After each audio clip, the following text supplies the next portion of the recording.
Hola a todos los espectadores y gracias por estar aquí.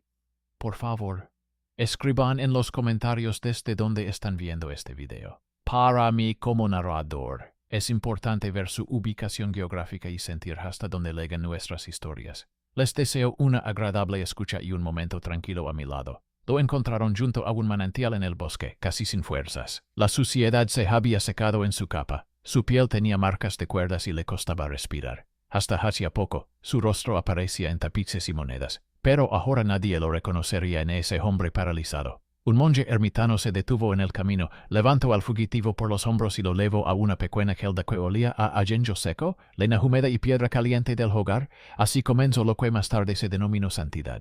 Antes de su destierro, era príncipe. En el palacio, intentó detener una nueva guerra. Envió en secreto una carta a los embajadores de la potencia vecina pidiendo paz y concesiones. Esperaba ganar tiempo, salvar a la gente y las reservas de grano. La carta fue interceptada, el consejo se sintió ofendido por su actuación y ni su hermanastro, que se había convertido en rey, lo declaró traidor. Le despojaron de su título y su escudo, le ordenaron que se marchara y no volviera. Se fue al bosque para no arrastrar consigo la sangre. El ermitaño no hizo preguntas, hervió agua, lavó las manos del fugitivo, le acercó un cuenco de sopa y extendió un lienzo limpio sobre el banco. Por la mañana señaló con la cabeza la esquina del tejado que goteaba. El fugitivo se levantó, quitó las tablas podridas, cambió la corona, reforzó el canalón y tapó las grietas con musgo. Sus manos recordaban los movimientos de la carpintería del establo y del palacio, donde antes solo observaba. Al mediodía el techo dejó de gotear, el ermitaño asintió brevemente y le puso un cuenco más grande. Así, el antiguo príncipe se convirtió en un tranquilo artesano en esa celda. La aldea más cercana vivía pobre y obstinada. La gente discutía por el agua, se peleaba por las lindes y se reconciliaba por el invierno. Se decía del ermitaño que sabía separar, curar y que nunca cobraba dinero. Solo panó una pizca de sal. Levaba una tablilla con marcas de carbón, a quien había ayudado y quien había prometido seguir ayudando. Él lo llamaba orden, no misericordia. El tranquilo maestro se fue integrando poco a poco en ese orden. Arreglaba las puertas torcidas de las viudas, tensaba los tejados, reparaba los cerrojos, colocaba en su sitio los bancos desvencillados de la casa común, enseñaba a hervir el agua y a ventilar. Hizo que se pusieran escalones en el pozo para que la suciedad no se esparciera por el patio. Al principio se quejaban, pero luego se acostumbraron. Lo apodaron el calado porque hacía más de lo que explicaba. En el pueblo vivía un niño que tartamudeaba. Cada palabra se le atascaba en una piedra invisible. Se burlaban de él, le empujaban, le escondían la mochila. Se acercaba al manantial porque el ermitaño no se reía sin motivo. El ermitaño le encargaba tareas sencillas: levar hierbas, recoger un cuenco, transmitir una señal. El maestro silencioso sustituyó una vez una pesada bolsa por dos más pequeñas y le dijo con un gesto que a las personas les resulta más fácil ser amables cuando no ven el peso extra. El niño no lo entendió todo, pero asintió y se esforzó más. Enotó luego un comerciante con sal. El caballo asintió con la cabeza, cansado. Los ayudantes tiraron de las bolsas. Del cinturón del comerciante colgaba un celo delgado con una estrella de mar. Dejó la sal y los barriles de agua junto a la celda y explicó que, en otro tiempo, el ermitaño había salvado a sus hijos del fuego y que la deuda se pagaba con hechos. No le gustaban las muestras de agradecimiento ruidosas y se marchó. El tranquilo maestro se fijó en el celo. En los archivos del palacio, esos celos se ponían en las cartas sobre derechos comerciales y almacenes de sal. Recuerdo el dibujo y las pequeñas muescas en los bordes. Por la noche, el ermitaño tarareaba una sencilla canción de cuna. En el tercer motivo, la melodía tropezaba en una nota. El tranquilo maestro sintió algo familiar. De niño le cantaban la misma melodía y tropezaba de la misma manera. Descartó la idea para no confundirse en su memoria. La humedad se hizo notar. El tranquilo maestro convenció a los hombres para que cavaran zanjas de drenaje y construyeran compuertas en la arquila para que el agua no se fuera al patio, sino a la llanura. Dibujó líneas en el suelo, indicó las alturas y distribuyó cuidadosamente el trabajo. Cuando el agua se fue, el pueblo respiró aliviado. En el alféizar de la ventana de la celda comenzaron a dejar pan con peras secas. Los rumores se extendieron rápidamente. En las murallas de la ciudad se discutía si alguien estaba escondiendo al príncipe. Decidieron atraparlo en silencio. Una vez dejaron junto a la celda una calle larga, celada con el mismo símbolo de la estrella de mar, pero las líneas del celo no iban de arriba abajo, como era habitual, sino de izquierda a derecha. El niño tartamudo reconoció el celo torcido. Una vez había ayudado a un carretero que se cuelgaba de las juelas ajenas y le había enseñado que una mano incorrecta se nota enseguida. El ermitano ordenó no tocar la caja hasta que oscureciera. Por la noche lo abrieron. Dentro había grilletes, una red con cargas y una lista de nombres de guardias a los que se les ordenaba capturar al traidor al amanecer. Junto a ella, la promesa de una recompensa. La habitual entrega doméstica se convirtió en una amenaza. El tranquilo maestro no huyó solo. Extendió el hierro sobre el suelo de tierra para que no hiciera ruido y envió al niño a la capilla para que pidiera que tocaran las campanas con fuerza, lo que no era señal de incendio, sino de ataque. Llevó a las viudas y a los niños a los montículos del pantano, que había marcado previamente con un cuchillo. El ermitano calentó la caldera, preparó vendajes y clasificó las infusiones. Los soldados llegaron antes del amanecer, registraron la celda, pero se fueron con las manos vacías y enfadados. Después de eso, hubo menos silencio y más claridad. Trasladaron la celda, la caldera y las reservas de lino a la casa de los leprosos. Allí organizaron turnos, colocaron una piedra testigo en la puerta. Cada uno que traía pan ponía la mano sobre ella y decía su contribución. Hubo menos envidias. El tranquilo maestro instauró el orden. Por la mañana los niños y los débiles, por la tarde los trabajadores, por la noche todos los demás. Llevaba la cuenta de los números y las reservas, vigilaba el agua limpia, obligaba a hervir, ventilar y secar la tela. La chica con las muñecas enfermas aprendió a hacer vendajes mejor que cualquier taller de la ciudad. La gente dejó de escupir en la cola. El comerciante no era un conocido cualquiera. Se ofreció a llevarlos a la ciudad. Dijo que conocía un antiguo canal de agua, detrás del cual se encontraba la piedra, si se sabía dónde buscar. Prometió distraer a los guardias de la puerta por la mañana con una discusión comercial. Era un benefactor inesperado, que tenía provisiones, contactos y influencia en la puerta. Cambió el curso de la historia con una sola decisión. Antes de salir, el ermitano sacó de una caja de piedra un peine de hueso con pequeñas cabezas de león. Cada uno tenía una mela en la oreja derecha. Esos peines se guardaban antiguamente en el tesoro infantil. El silencioso maestro se fijó en el objeto y no hizo preguntas. Esa misma noche, el ermitano tarareó la misma canción de cuna con la misma nota entrecortada. La conexión entre la melodía y el peine se hizo más intensa, pero las palabras aún no habían llegado. Entraron en la ciudad antes del amanecer. En la plaza de la catedral había paja húmeda y junto a la casamata, lena apilada, la multitud quería espectáculo. El maestro, silencioso, se dirigió a la casa del canciller. Encontró un libro de registros donde se veía cómo, con el pretexto de recaudar fondos para las murallas, subían el precio del grano. Encontró una copia de su carta con el celo auténtico del rey fallecido y una breve nota escrita a mano por el canciller. La carta es válida contra el autor si fuera necesario. Comprendió cómo su impulso se había convertido en una palanca, pero la culpa no desapareció por ello. Prometió algo sobre lo que no tenía derecho a disponer.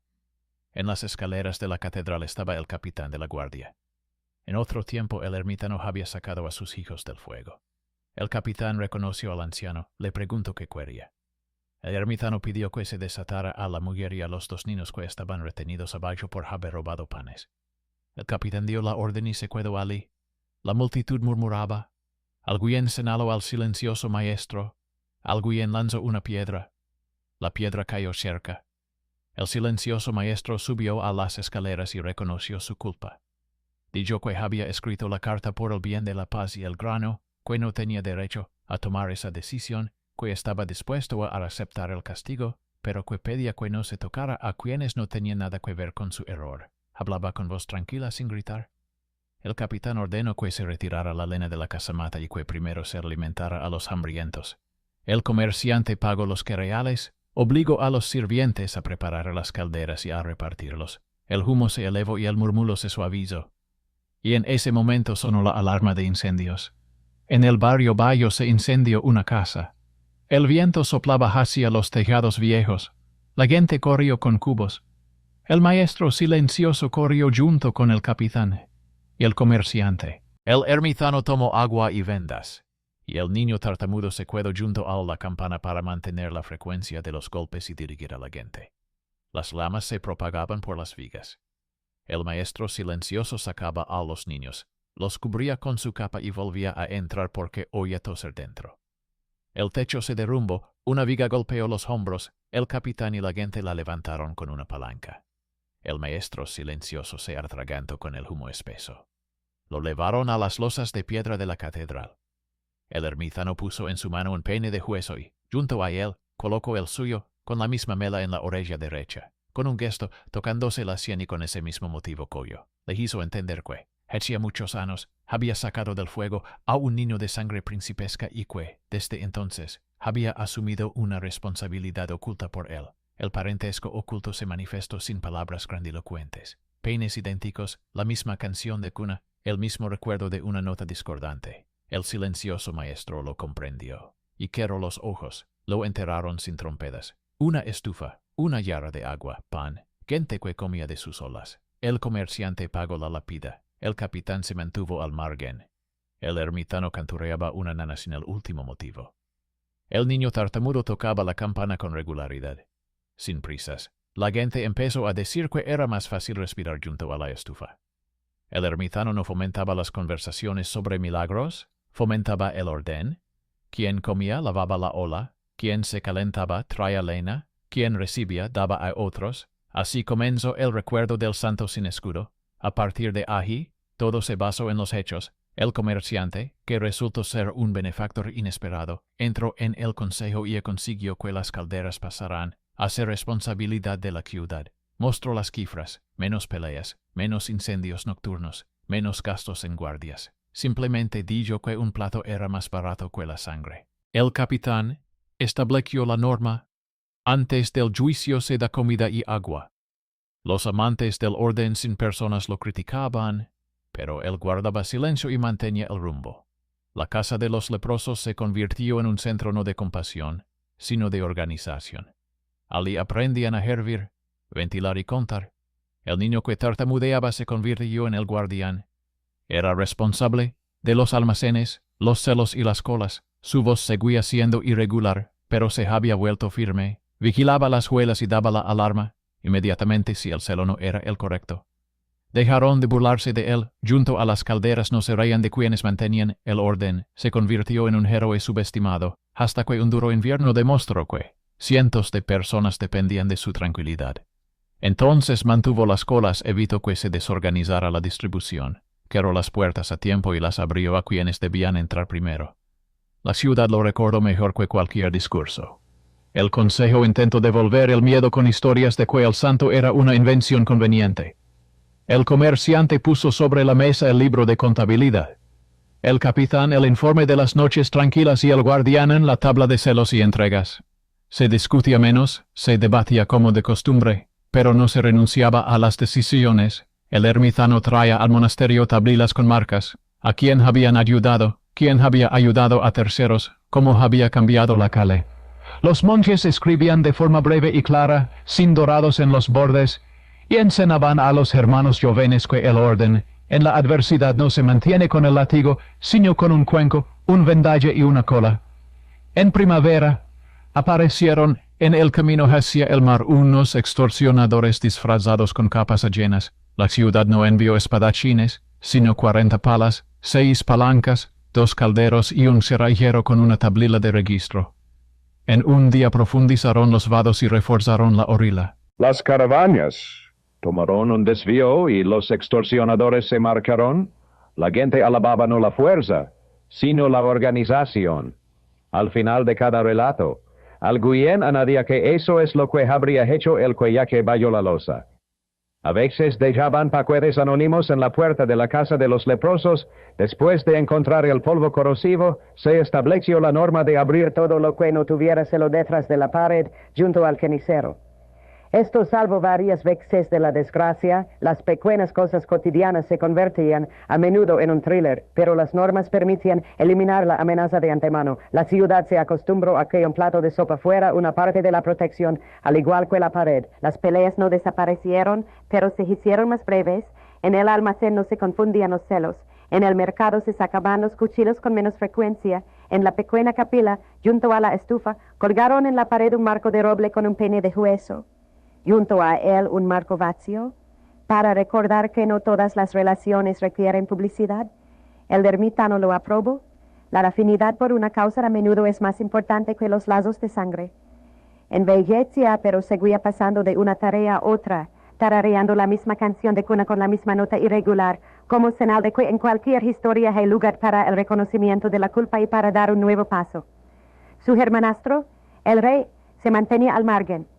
Su mensajero inspeccionó la ciudad y regresó con un informe silencioso. Había menos peleas, menos incendios, menos gastos en guardias, más comida en las olas, más silencio. El rey fingió que no le importaba, pero ordenó que no se tocaran los comederos ni la casa de los leprosos.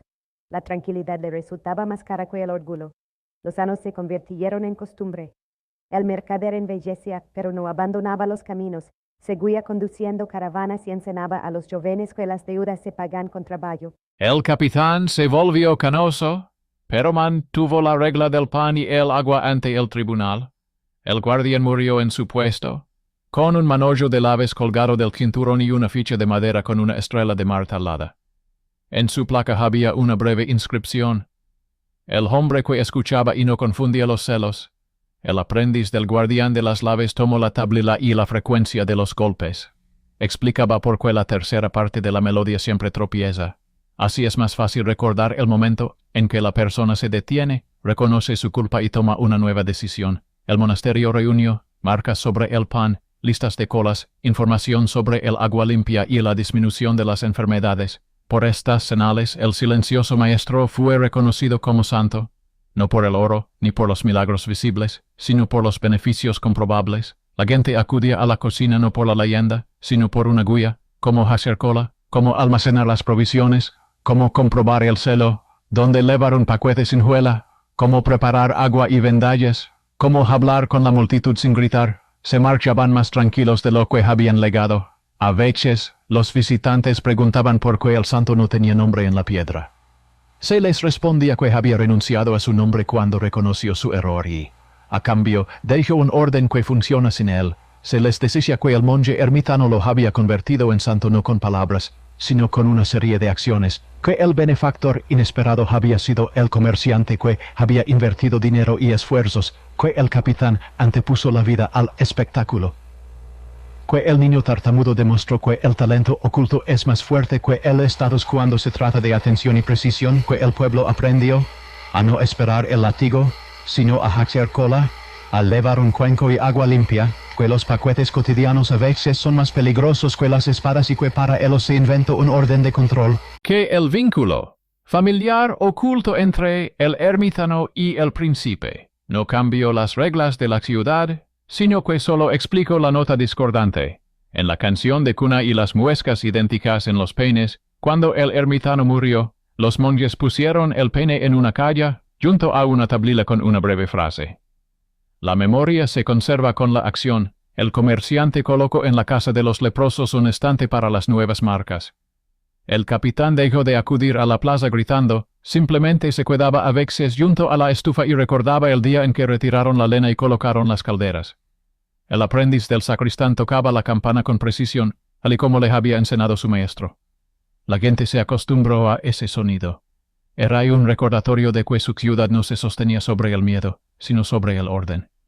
Y si alguien intentaba volver a la multitud a la antigua diversión de las ejecuciones, se le respondía con un registro, un cuenco y una puerta abierta por turnos. Si se levantaban extorsionadores en el camino, por la mañana aparecía allí una nueva zanja y pasarelas. Si traían una calle sin nombre, la abrían junto al cenicero. Si alguien robaba el celo, el guardia notaba la línea irregular y daba la alarma. Si se producía una pelea en la cola, no se apagaba con un palo, sino con el ritmo de la entrega y la lista en la pizarra. Así, el antiguo príncipe, expulsado por una carta, se convirtió en santo, no porque sus errores desaparecieran, sino porque se les dio un orden claro. En esta historia no hay milagros más allá del agua hervida y una cola correctamente organizada, pero eso es precisamente lo que salvó más vidas que cualquier estandarte. Y si le preguntan cómo terminó esa historia junto al manantial del bosque, la respuesta es sencilla: no terminó. Se convirtió en el hábito de vivir de manera que el mañana fuera un poco más fácil que el ayer, y en los días difíciles todos tuvieran un cuenco, una palanca y un celo fiel.